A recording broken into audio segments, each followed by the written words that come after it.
Happy day. Thank you for visiting my channel.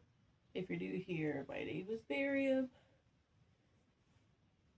And I'm actively sick. But I got a sore throat, a runny nose, or a stopped up nose, even had a fever, muscle aches and stuff. It hurts so bad right here. And here I am. I saw the clip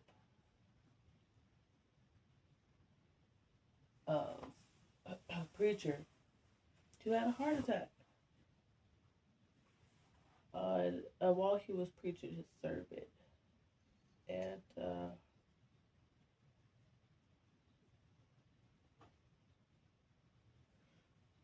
when he was describing it afterwards, he said something that, was just kind of like explaining the situation.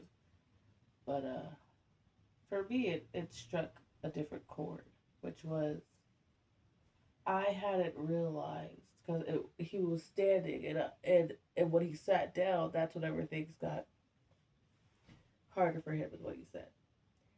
And he said, up until then, the adrenaline was pumping, and I didn't realize that I had been preaching with half of my heart closed off.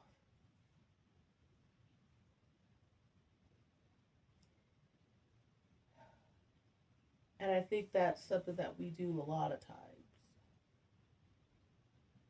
You are meant to preach, you're meant to tell people your testimony. It doesn't have to be Christianity, it could just be whatever it is, but the connections you make with the word,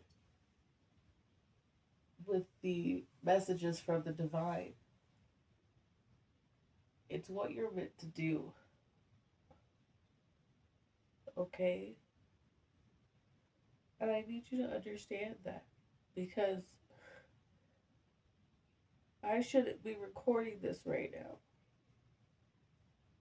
But I'm recording it because you're supposed to hear it. And then you're supposed to do stuff and take action.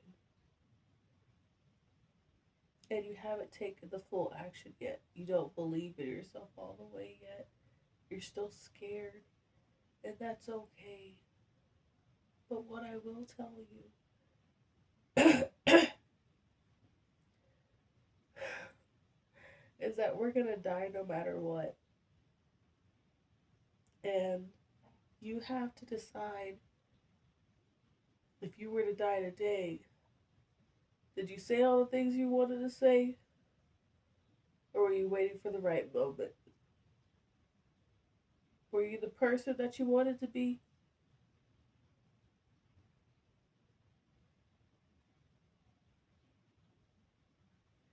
Your story is your story. It's already been written.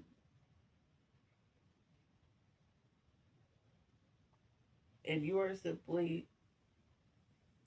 remembering the grooves in the paper. It's it was written and then the page was ripped out. And so now you're putting graphite over the page to get the words.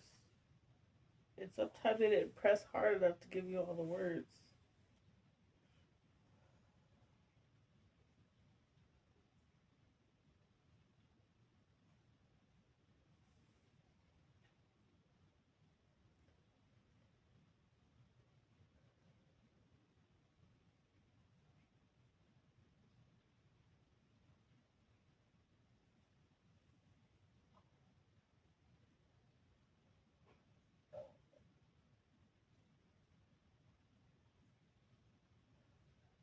There's digestion happening. And so you're allowed to be digesting right now. And to be in silence and to be giving yourself a little bit of a break.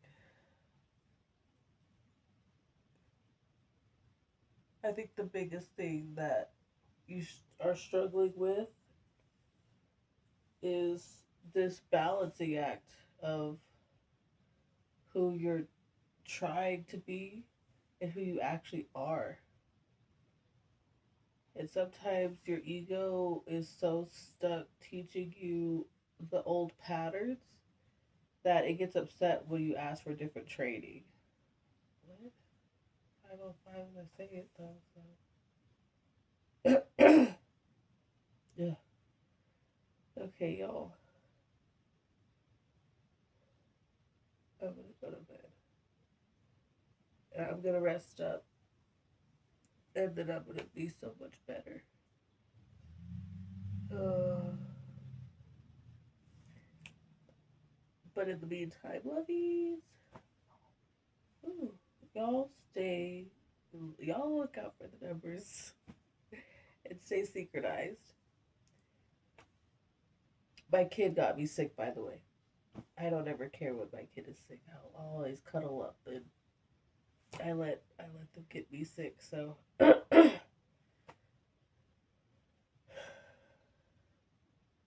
one last thing, I guess. For me, in my head, viruses and stuff like that. Viruses have to use the host DNA in order to procreate. The virus has to go into your body and then take over one of your cells, essentially. So that whenever those viruses leave your body and go into somebody else's body, they're implanting your DNA and a bit of your consciousness into them. And so, whenever we're getting these sicknesses and viruses from the little kids, because children are our future and they're far more close to their truest selves than us, we get it. And I like to think a little bit, or what it feels like to me, is that I'm under the influence whenever I am sick. I'm under the influence of a different consciousness. And sickness, just like psychedelics, can cause spiritual awakenings and enlightenments because honestly, you kind of realize that the world has to go on without you when you're sick. And if you can't do all the things that you wanted to do, I see an owl when I close my eyes. An owl. Just the face of an owl. And the teeth grinding. Anyway, bite your tongue. What?